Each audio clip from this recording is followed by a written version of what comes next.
Bhaktyamam Abhijanati Yavan Yaschasmin Tadbhataha Tatumam.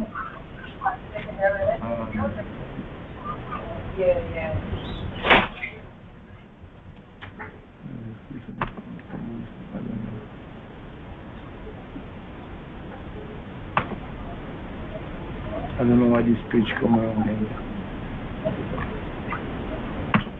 Okay. Tatumam Tadbhatu Janata Visate Tad Anantaram.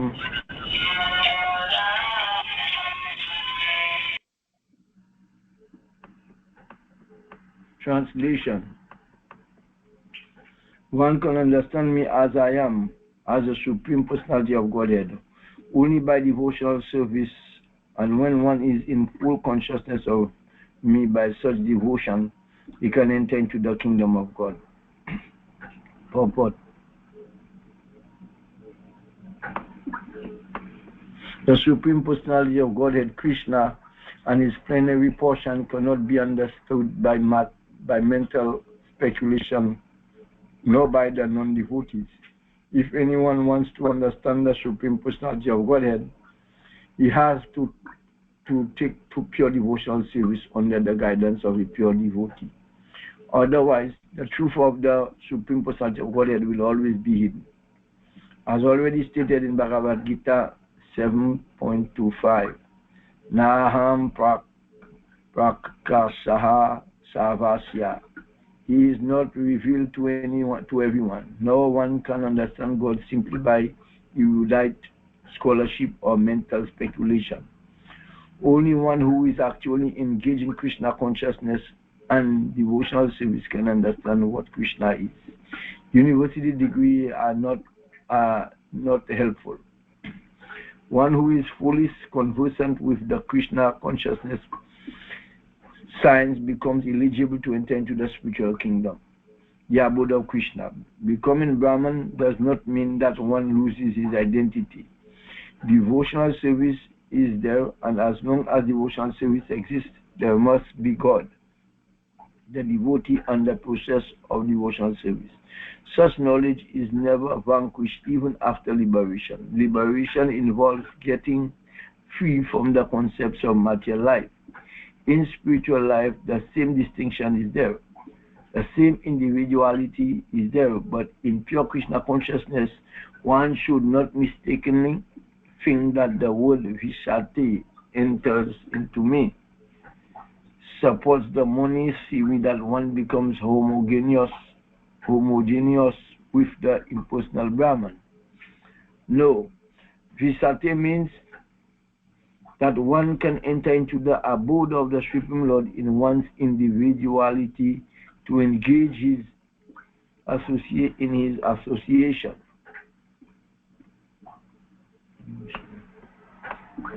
To engage in his association and render service unto him. For instance, a green bird enters a green tree not to become one with the tree, but to enjoy the fruits of the tree. Impersonalists generally give the example of a river flowing into the ocean and merging. This may be a source of happiness for the impersonalist, but the personalist keeps his personal individuality like an aquatic in the ocean. We find so many living entities within the ocean. If we go deep, surface acquaintance with the ocean is not sufficient. One must have complete knowledge of the aquatic livings in the ocean depths. Because of his pure devotional service, a devotee can understand the transcendental qualities and the opulences of the Supreme Lord in truth. As it is stated in the 11th chapter, only by devotional service can one understand. The same is confirmed here. One can understand the Supreme Personality of Godhead by devotional service and enter into his kingdom.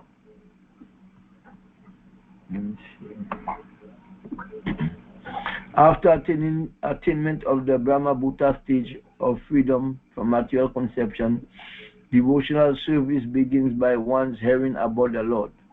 When one hears about the Supreme Lord, automatically the Brahma Bhuta stage develops, and material contaminations, greediness, and lust for sense enjoyments disappears. As lust and desire disappears from the heart of a devotee, he becomes more attracted to the service of the Lord. And by such attachment, he becomes free from material contamination. In that state of life, he can understand the Supreme Lord. This is the statement of Srimad Bhagavatam. Also, after liberation, the process of bhakti or transcendental service continues. The Vedanta Sutra 4.1.12 confirms this. Aprayanat tatrapi is dristam. This means that after liberation, the process of devotional service continues. In the Srimad Bhagavatam, real devotional liberation is defined as the reinstatement of the living entity in his own identity, his own constitutional position. The constitutional position is already explained. Every living entity is a part and parcel and fragmental portion of the Supreme Lord. Therefore, his constitutional position is to serve. After liberation, this service is never stopped. Actual liberation is getting free from misconception of life. All right, so you can stop there. Lord, you will continue from text 56.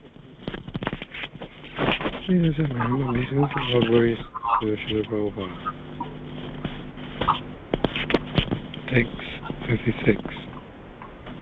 Sava karmani api sada kuvano marviya pashriyaha mat prasadad avapnoti saswatam padam avyayam. Translation: don't engage in all kinds of activities. My pure devotee, under my protection, reaches eternal and imperishable abode by my grace. Purport. The word Madhvaya Pashurya means under the protection of the Supreme Lord. To be free from material contamination, a pure devotee acts under the direction of the Supreme Lord or his representative, the spiritual master. There is no time limitation for a pure devotee. He is always 24 hours a day, 100% engaged in the activities under the direction of the Supreme Lord. To a devotee who is thus engaged in Krishna consciousness, the Lord is very, very kind. In spite of all difficulties,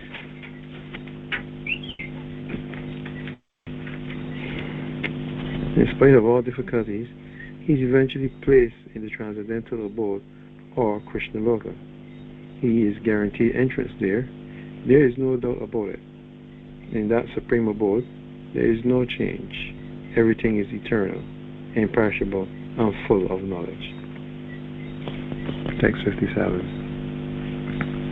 Cetasa sava karmani mai sanyasya matparaha buri yogam apashritya machata satatam bhava.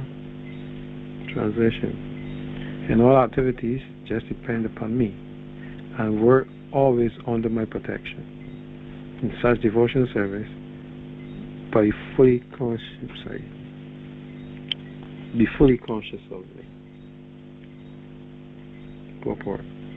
When one acts in Krishna consciousness, he does not act as the master of the world. Just like a servant, one should act fully under the direction of the Supreme Lord. His servant has no individual independence. He acts only on the order of the master. A servant acting on behalf of the Supreme Master is unaffected by profit and loss. He simply discharges his duty faithfully in terms of the order of the Lord. Now, one may argue that Arjuna was acting under the personal direction of Krishna, but when Krishna is not present, how should one act? If one acts according to the directions of Krishna in this book, as well as under the guidance of the representative of Krishna, then the result will be the same. The Sanskrit word matpara is very important in this verse. It indicates that one has no goal in life save as acting in Krishna consciousness just to satisfy Krishna. And while working in this way, one should think of Krishna only. I have been appointed to discharge this particular duty by Krishna. While acting in such a way, one naturally has to think of Krishna. This is perfect Krishna consciousness. One should, however, know that after doing something whimsically, he should not offer the result to the Supreme Lord. One should, however, know that after doing something whimsically, he should not offer the result to the Supreme Lord. That sort of duty is not in the devotional service of Krishna consciousness. One should act according to the order of Krishna. This is a very important point. The order of Krishna comes through the cyclic succession from the bona fide spiritual master. Therefore, the spiritual master's order should be taken as the prime duty of life. If one gets a bona fide spiritual master, and that's according to his direction, then one's perfection of life in Krishna consciousness is guaranteed. Text 58.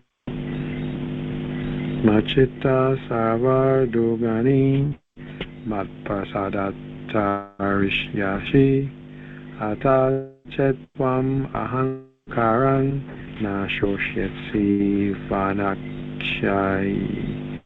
Vanakshayashasi. Translation. If one becomes conscious of me, he will pass over all the obstacles of conditioned life by my grace. If, however, you do not work in such consciousness but act through false ego, not hearing me, you will be lost. Purport. A person in full Krishna consciousness is not unduly anxious about executing the duties of his existence. The foolish cannot understand this great freedom from all anxiety. For one who acts in Krishna consciousness, Lord Krishna becomes the most intimate friend. He always looks after his friend's comfort, and he gives himself to his friends, who is so devotedly engaged working 24 hours a day to please the Lord. Therefore, no one should be carried away by the false ego of bodily concept of life. One should not falsely think himself independent of the laws of material nature or free to act. He is already under strict material laws. But as soon as he acts in Krishna consciousness, he is liberated, free from the material perplexities. One should note very carefully that one who is not active in Krishna consciousness is losing himself in the material whirlpool, in the ocean of birth and death. No conditioned soul actually knows what is to be done and what is not to be done, but a person who acts in Krishna consciousness is free to act because everything is prompted by Krishna from within and confirmed by the spiritual master. Text 59.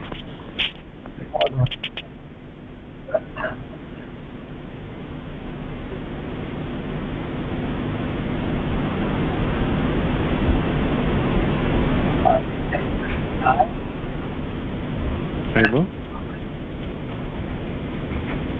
Yeah, you can stop right now.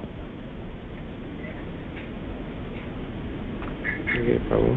The song really far though. Okay, I don't know why that is. See here, just a minute.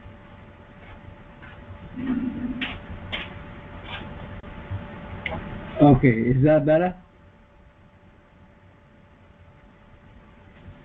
Yes, Bible. Alright, so text 59. Yad ahankaram asritya na yotya iti manyase mityaisa vyavasayaste prakriti stvam neyokyasi yati. If you do not act according to my direction and do not fight, then you will be falsely directed. By your nature, you will have to be engaged in warfare. Purport. Arjuna was a military man and born of the nature of a Kshatriya. Therefore, his natural duty was to fight. But due to false ego, he was fearing that by killing his teacher, grandfather, and friends, he would incur sinful reactions. Actually, he was considering himself master of his actions, as if he were directing the good and bad results of such work. He forgot that the Supreme Personality of Godhead was present there, instructing him to fight. That is the forgetfulness of the conditioned soul.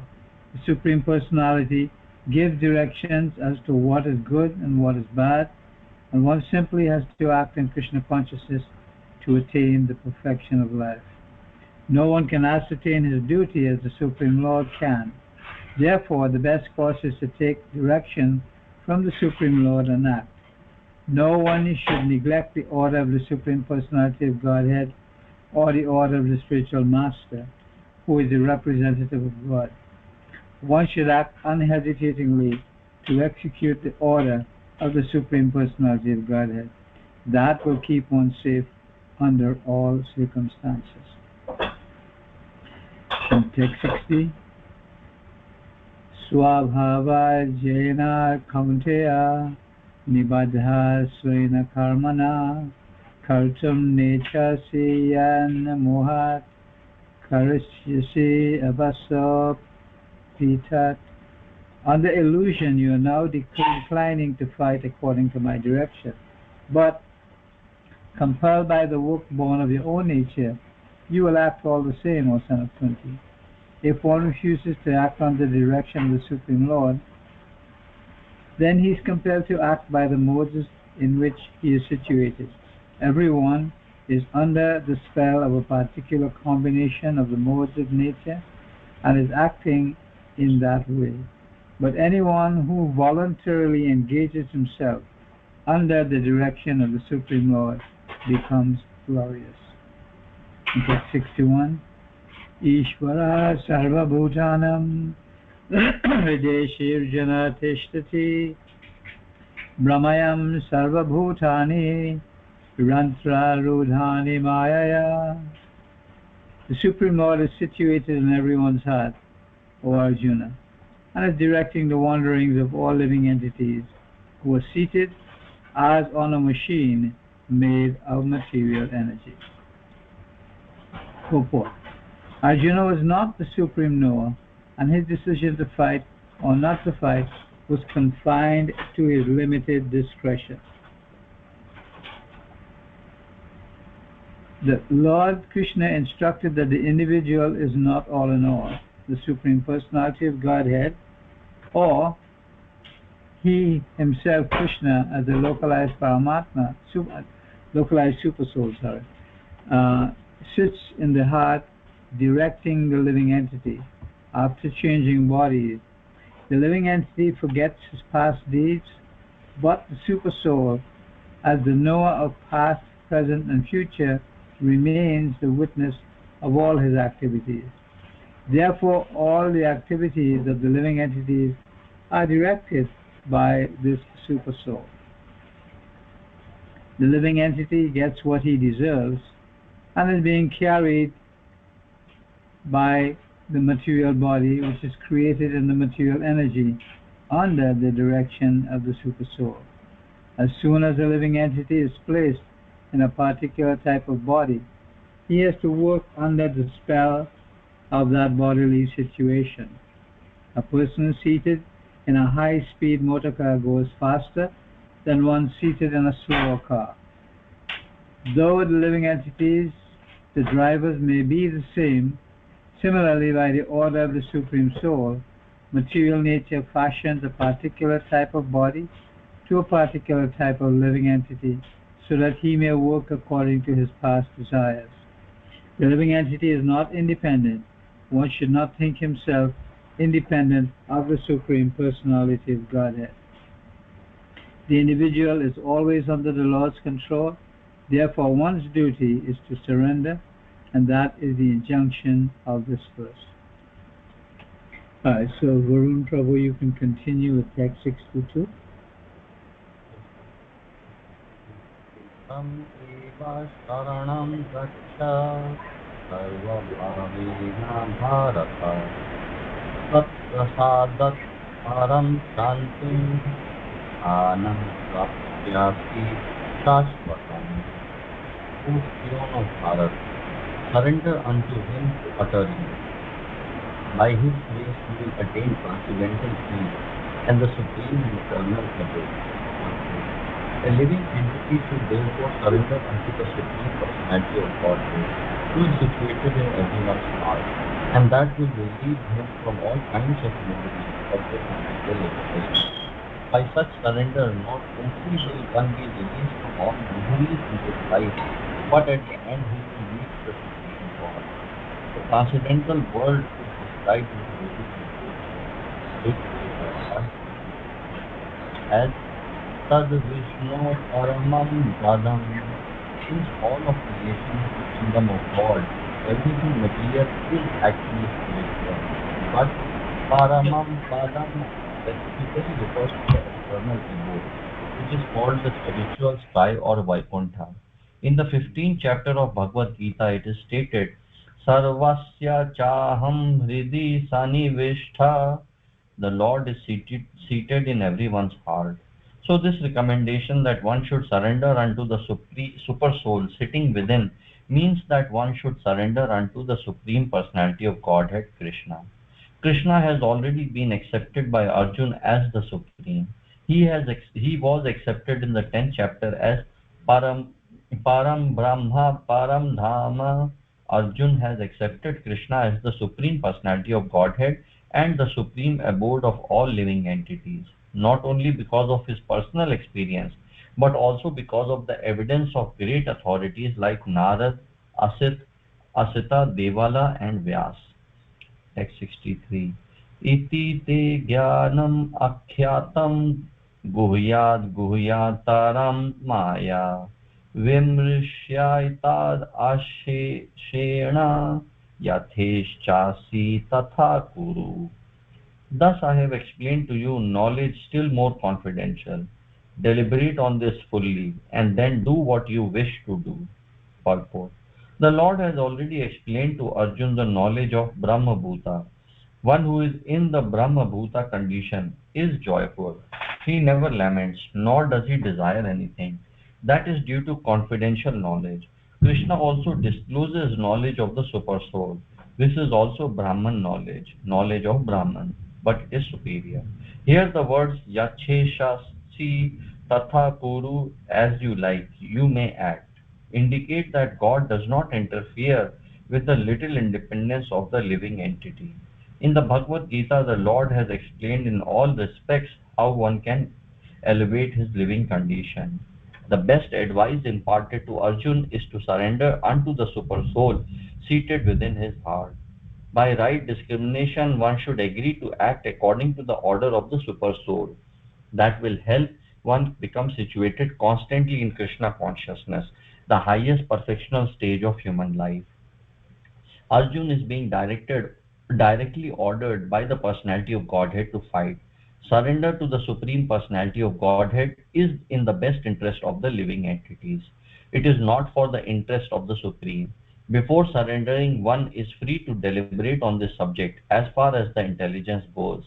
That is the best way to accept the instruction of the supreme personality of Godhead. Such instruction comes also through the spiritual master, the bona fide representative of Krishna. Text 64.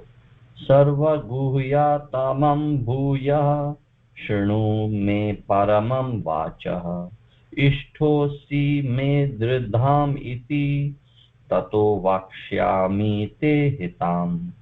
Because you are my very dear friend, I am speaking to you my supreme instruction, the most confidential knowledge of all.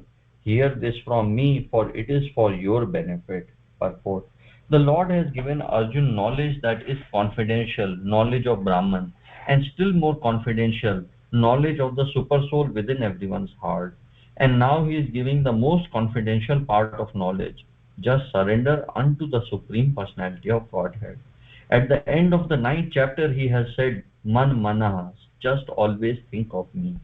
The same instruction is repeated here to stress the essence of the teachings of Bhagavad Gita.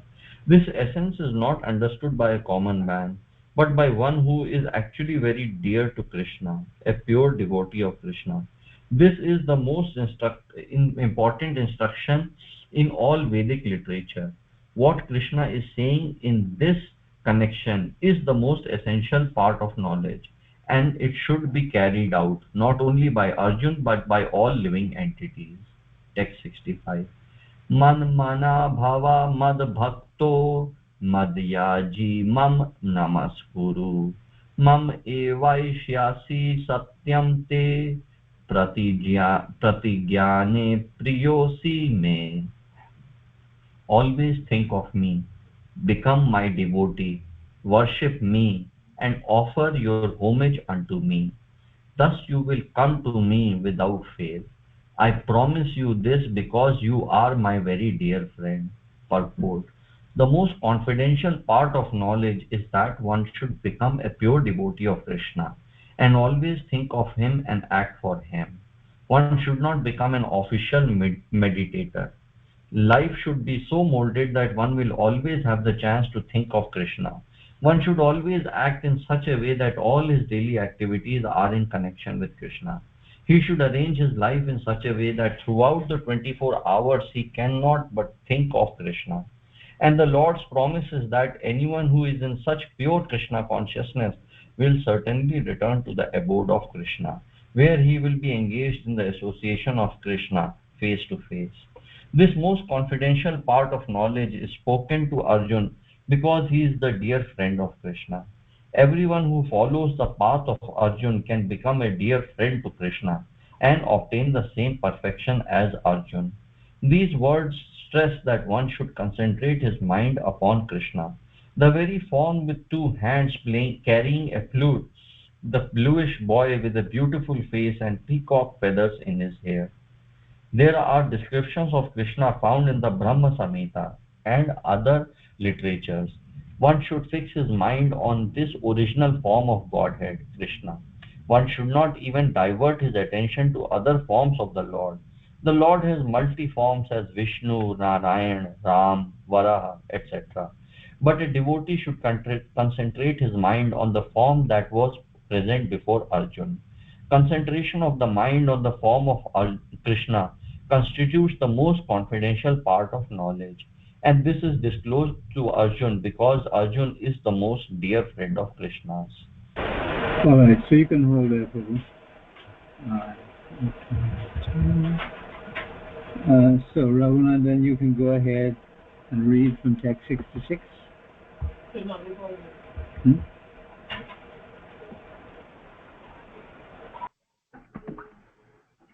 Haribol, text 66.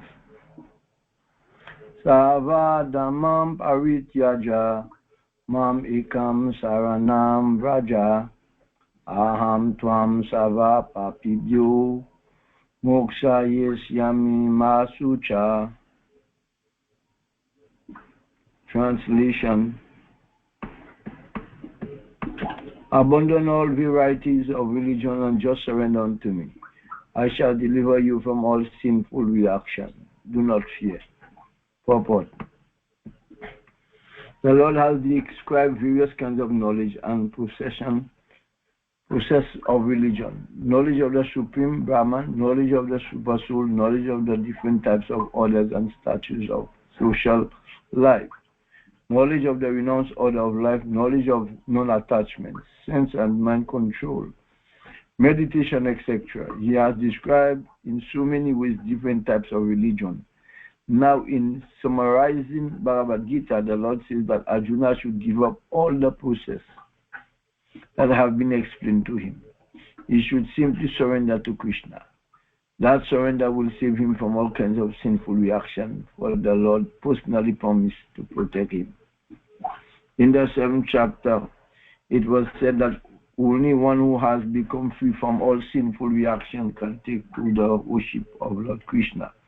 Thus one may think that unless he is free from all sinful reaction, he cannot take to the surrendering process. To such doubt, it is here said that even if one is not free from all sinful reactions simply by the process of surrendering to Sri Krishna, he is automatically freed. There is no need of strenuous efforts to free oneself from sinful reactions. One should unhesitatingly accept Krishna as the supreme savior of all living entities. With faith and love, one should surrender unto him. The process of surrender to Krishna is described in the Hari Bhakti Vilas 11.676. Anukulasya sakalpa pratikulyasya rajganam rakshiyatiti visvasu kuptrive varanam tatha atma nikshipa kapanye sadvidha saranagati. According to the devotional process, one should simply accept such religious principles that will lead ultimately to the devotional service of the Lord. One may perform a particular occupational duty according to his position in the social order, but if by executing his duty one does not come to the point of Krishna consciousness, all his activities are in vain. Anything that does not lead to the professional stage of Krishna consciousness should be avoided.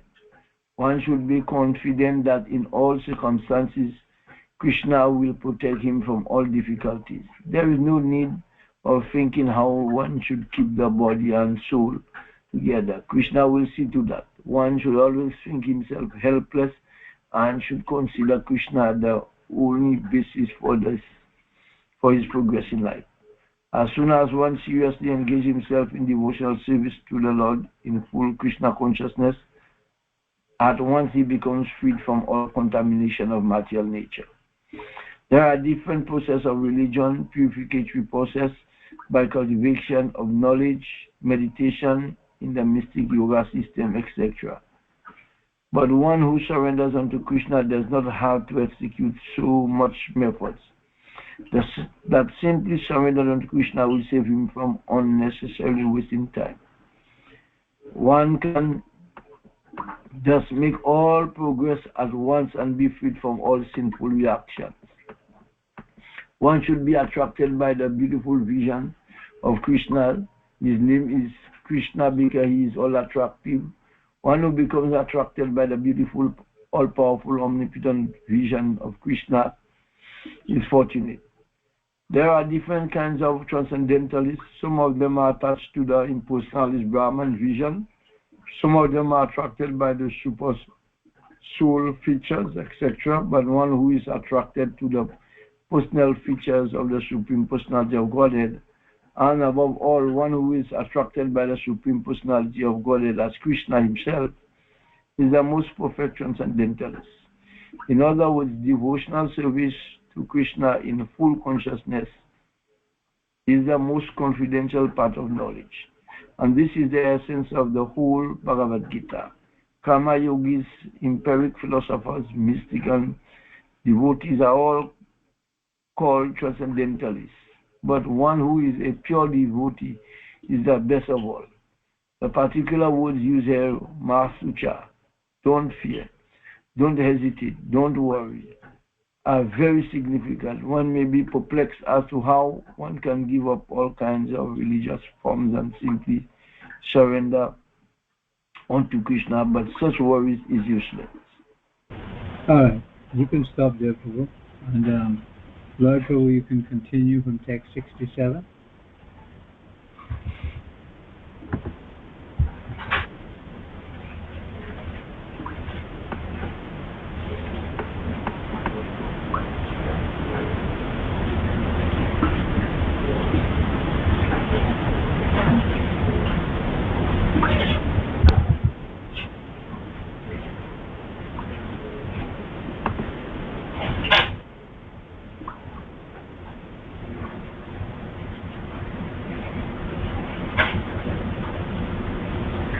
We're not hearing you, Lloyd. If you're reading, we're not hearing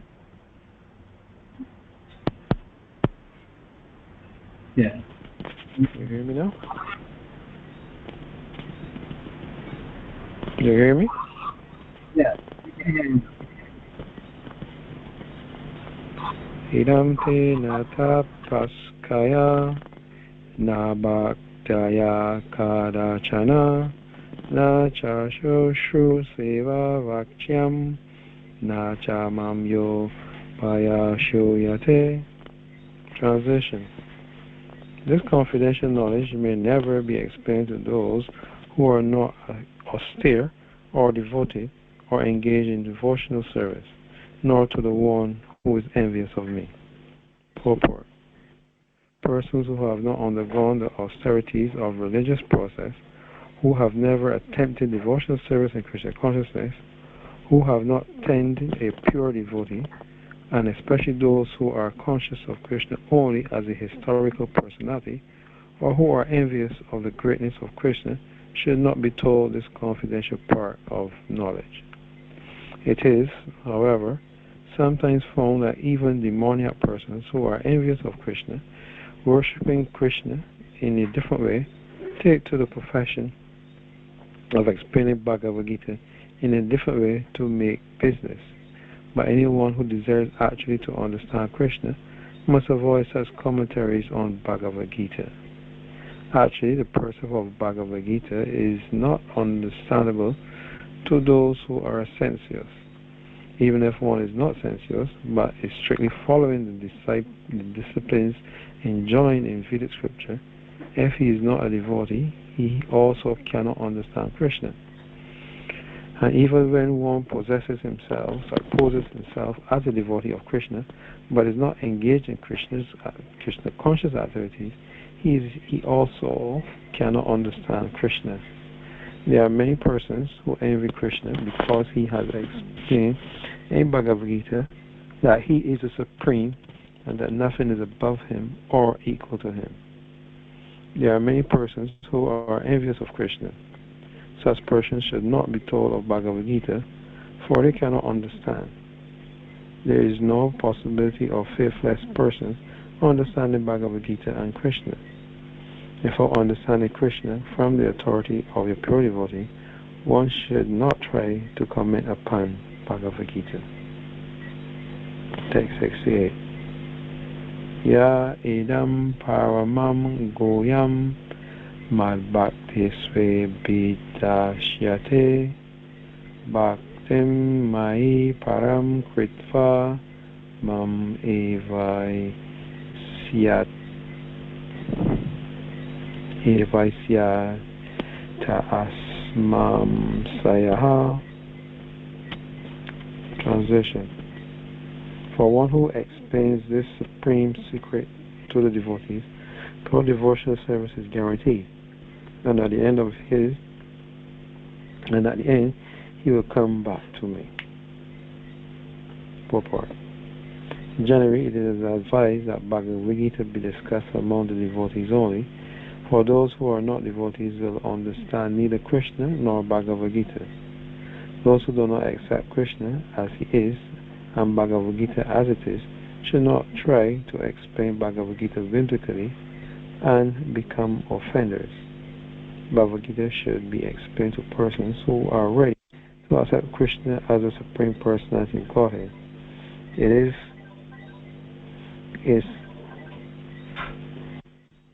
is a subject matter for the devotees only and not for philosophical speculators.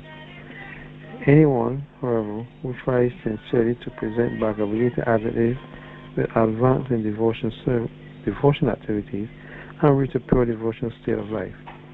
As a result of such pure devotion, he is sure to go back home, back to Godhead. Text 69. Nacha tasma manus yeshu kachin me priya kritama bhavaita nacha mi tasmad anya priya taro bhuve. Translation. There is no servant in this world more dear to me than he, nor will there ever be one more dear.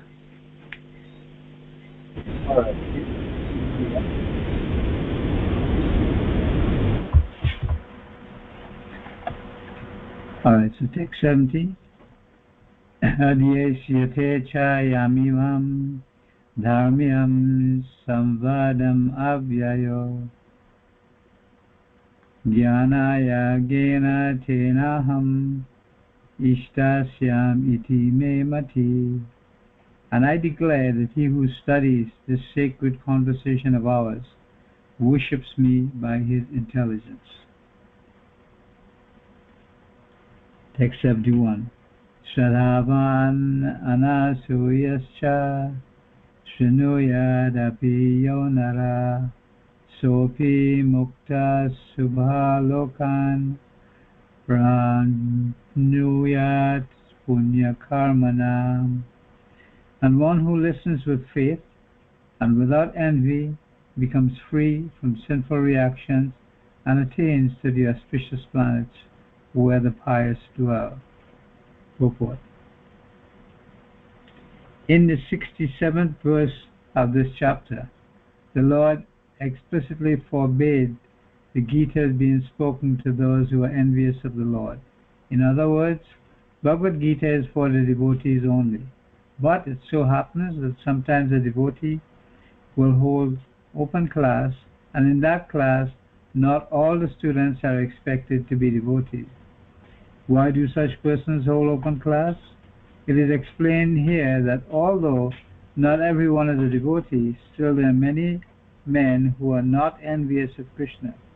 They have faith in him as the Supreme Personality of Godhead.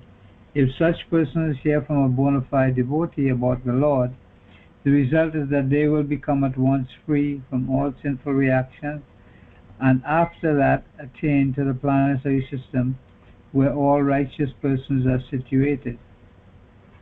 Therefore, simply by hearing Bhagavad Gita, even a person who does not try to be a pure devotee attains the result of righteous activities. Thus, a pure devotee of the Lord gives everyone a chance to become free from all sinful reactions and to become a devotee of the Lord. Generally, those who are free from sinful reactions, those who are righteous, very easily take to Krishna consciousness. The word punya karmanam is very significant here. This refers to the performance of great sacrifices like the Ashwamedha Yajna mentioned in the Vedic literature.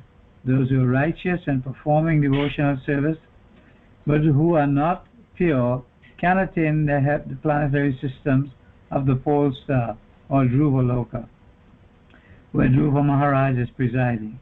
He is a great devotee of the Lord, and he has a special planet which is called the pole star. And 72. Kachid etak shrutam partha tvaya ekagrena chetasa kachid agyana samoha pranastaste dhananjaya. O son of Pritha, O conqueror of wealth, have you heard this with an attentive mind? Are your ignorance and illusions now dispelled? Purport. The Lord is acting as the spiritual master of Arjuna. Therefore it was his duty to inquire from Arjuna whether he understood the whole Bhagavad Gita in its proper perspective. If not, the Lord was ready to re-explain any point or the whole Bhagavad Gita if so required. Anyone who actually hears Bhagavad Gita from a bona fide spiritual master like Krishna or his representative will find that all his ignorance is dispelled. Bhagavad Gita is not an ordinary book written by a poet or fiction writer. It is spoken by the Supreme Personality of Godhead. Any person fortunate enough to hear those teachings from Krishna or his bona fide representative is sure to become a liberated person and get out of the darkness of ignorance. And 73. Arjuna vacha nashto moha smriti labdha tvam prasadan maya chuta shtitosmi gata sanedha kalishye vachanam tava. Arjuna said, My dear Krishna, O infallible one, My illusion is now gone. I have regained my memory by your mercy. I am now firm and free from doubt and prepared to act according to your instructions. Purport. The constitutional position of a living entity, represented by Arjuna, is that he has to act according to the order of the Supreme. He is meant for self-discipline.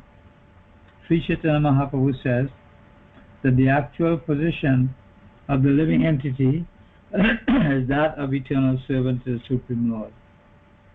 Forgetting this principle, the living entity becomes conditioned by material nature, but when serving the Supreme Lord, he becomes the liberated servant of God. The living entity's constitutional position is to be a servitor. He has to serve either the illusory Maya or the Supreme Lord. If he serves the Supreme Lord, he is in a normal condition, but if he prefers to serve the illusory external energy, then certainly he will be in bondage. In illusion, the living entity is serving in this material world. He is bound by lust and desires, yet he thinks of himself as the master of this world. This is called illusion. When a person is liberated, his illusion is over, and he voluntarily surrenders unto the Supreme to act according to his desires. The last illusion, the last snare of Maya, to trap the living entity, is the proposition that he is God. The living entity thinks that he is no longer a conditioned soul but God. He is so unintelligent that he does not think that if he were God, then how could he be in doubt? That he does not consider. So this is the last snare of illusion. Actually, to become free from the illusory energy is to understand Krishna, the Supreme Personality of Godhead, and agree to act according to his order. We have a few verses to finish, so maybe we can leave that for the next reading.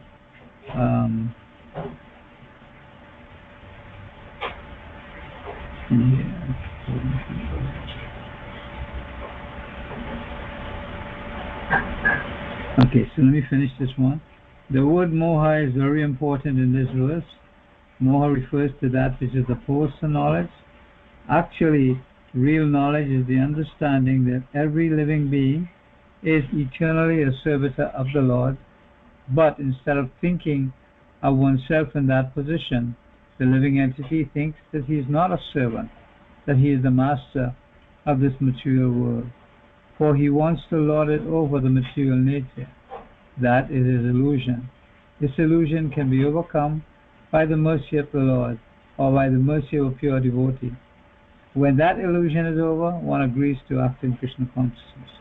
Krishna consciousness is acting according to Krishna's order. A conditioned soul, illusioned by the external energy of matter, does not know that the Supreme Lord is the Master who is full of knowledge, who is the proprietor of everything. Whatever he desires, he can bestow upon his devotees. He is a friend of everyone. He is especially inclined to the devotee. He is the controller of this material nature and all living entities. He is also the controller of inexhaustible time, and he is full of all opulences and potencies. The Supreme Personality of Godhead can even give himself to the devotee. One who does not know him is under the spell of illusion. He does not become a devotee, but a servitor of Maya. Arjuna, however, after hearing Bhagavad Gita from the Supreme Personality of Godhead, became free from all illusion. He could understand that Krishna was not only his friend, but the Personality of Godhead, and he understood Krishna factually. So to study Bhagavad Gita is to understand Krishna factually. When a person is in full knowledge, he naturally surrenders to Krishna. When Arjuna understood that it was Krishna's plan to reduce the unnecessary increase of population, he agreed to fight according to Krishna's desire. He again took up his weapons, his arrows and bow, to fight under the order of the Supreme Personality of Godhead. Alright, so we can stop here at text 73. So basically, in this chapter, Krishna is saying that, and he says it in more than one places. Now, we sometimes say that it's the mercy of Krishna, but Krishna is saying it himself, that it's by his mercy we can understand this process of devotional service. So, he actually is giving us the conclusion of Bhagavad Gita, and Srila Prabhupada goes on to say that the conclusion of the Bhagavad Gita is to surrender unto the Supreme Personality of Godhead, Sri Krishna. Specifically, Prabhupada mentions that there are many other incarnations, or there are many incarnations of the Supreme Lord, but Krishna is the one that we should surrender unto. So, Prabhupada is making the point that Krishna consciousness is the main goal of life. In fact, when he set up the society, the one person was saying, well, why don't you call it the International Society for God Consciousness? And he says, no. If we do that, there'll be one God, there'll be another God, there'll be another God. It is the International Society for Krishna Consciousness. And Srila Prabhupada translated the 10th canto of Srimad Bhagavatam and called it the Krishna book.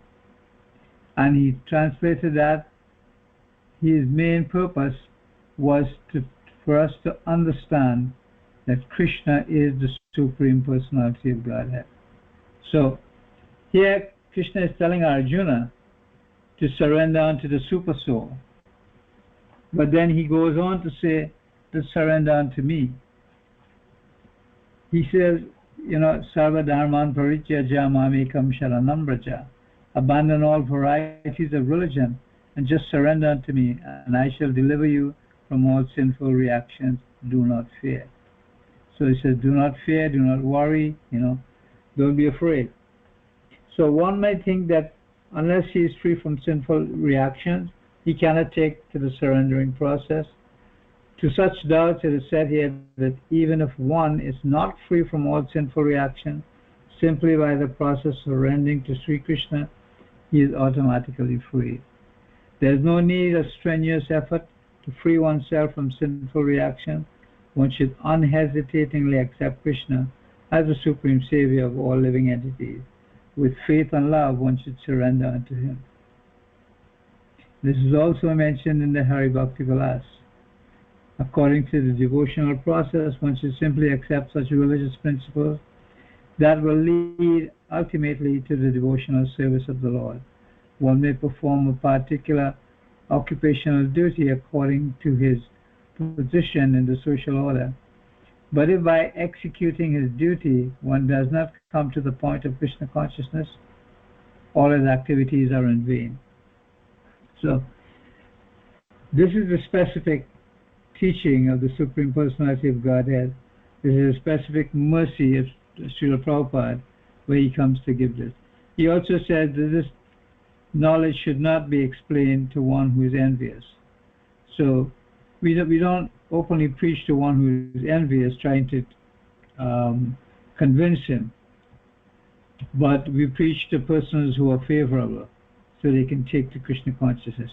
And as mentioned, that devotees hold an open class, and in that class sometimes, there might be people who are envious and who won't accept Krishna. But Prabhupada is saying that the reason for the open class is that there are many people who actually have respect for Krishna. They are not in Krishna consciousness, but simply by hearing this literature, they can get birth on the pious planets of Dhruva-loka. So such is the benefit of hearing Bhagavad Gita. And then Krishna says again, he who reads and studies this Bhagavad Gita, he worships me by his intelligence. So Bhagavad Gita is very, very important. Prabhupada called it the initial book, or the beginning, but such a beginning is not even could not even be measured by all the literatures of the world. So we go to, after this, we go to Srimad Bhagavatam and then Chaitanya Charitamrita. But to lay the groundwork, we have to study Bhagavad Gita. So I think we can stop here tonight. And anyone has any comments, questions, or realizations on the subject matter?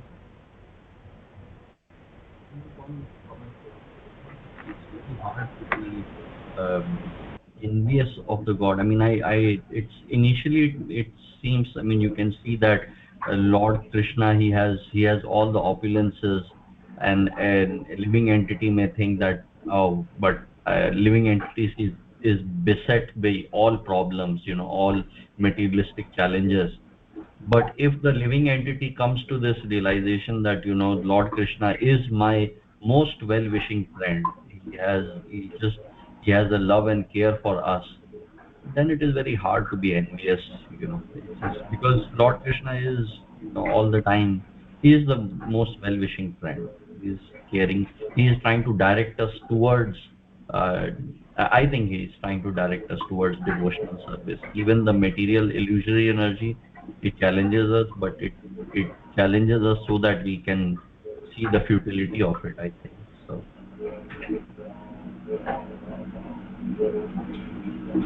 Because what happens is we have to have a pessimistic view of material life, and by understanding the difficulties of material life, some people live life after life after life, and they don't understand this is a miserable situation.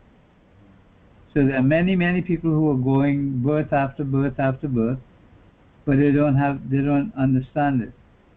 So here Krishna says it is by his mercy or by the mercy of the pure devotee.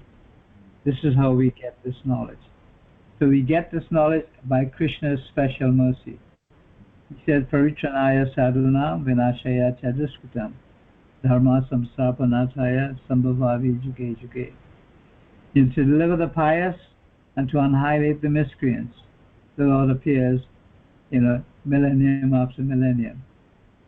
So he wants to bring us back to him.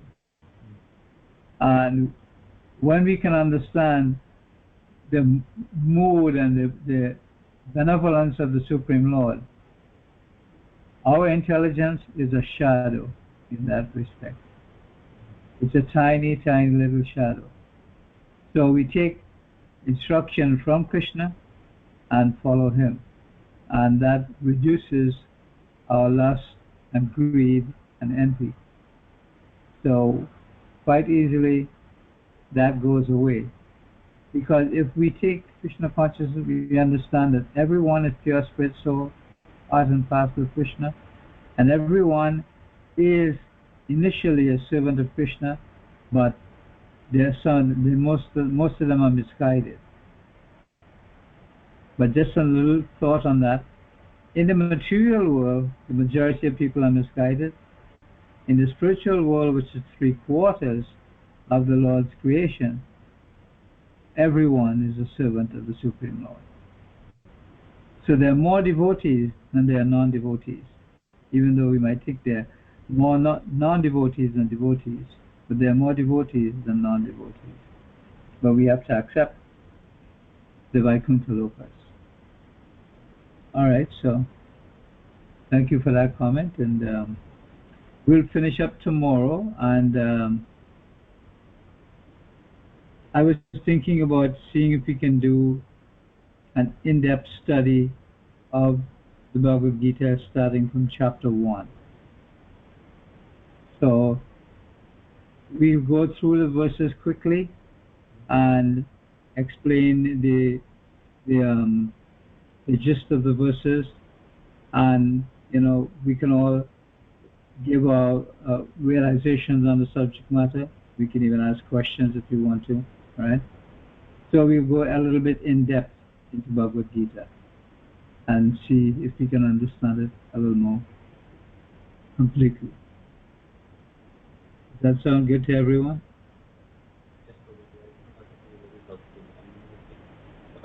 yeah, just kind of deliberating on these particular texts, particular purports, that would be helpful to me. Yeah. All right, so we can do that then. So Srila Prabhupada ki jai, Srimad Bhagavad Gita ki jai, Gaura Premanande, Hari Hari Bol.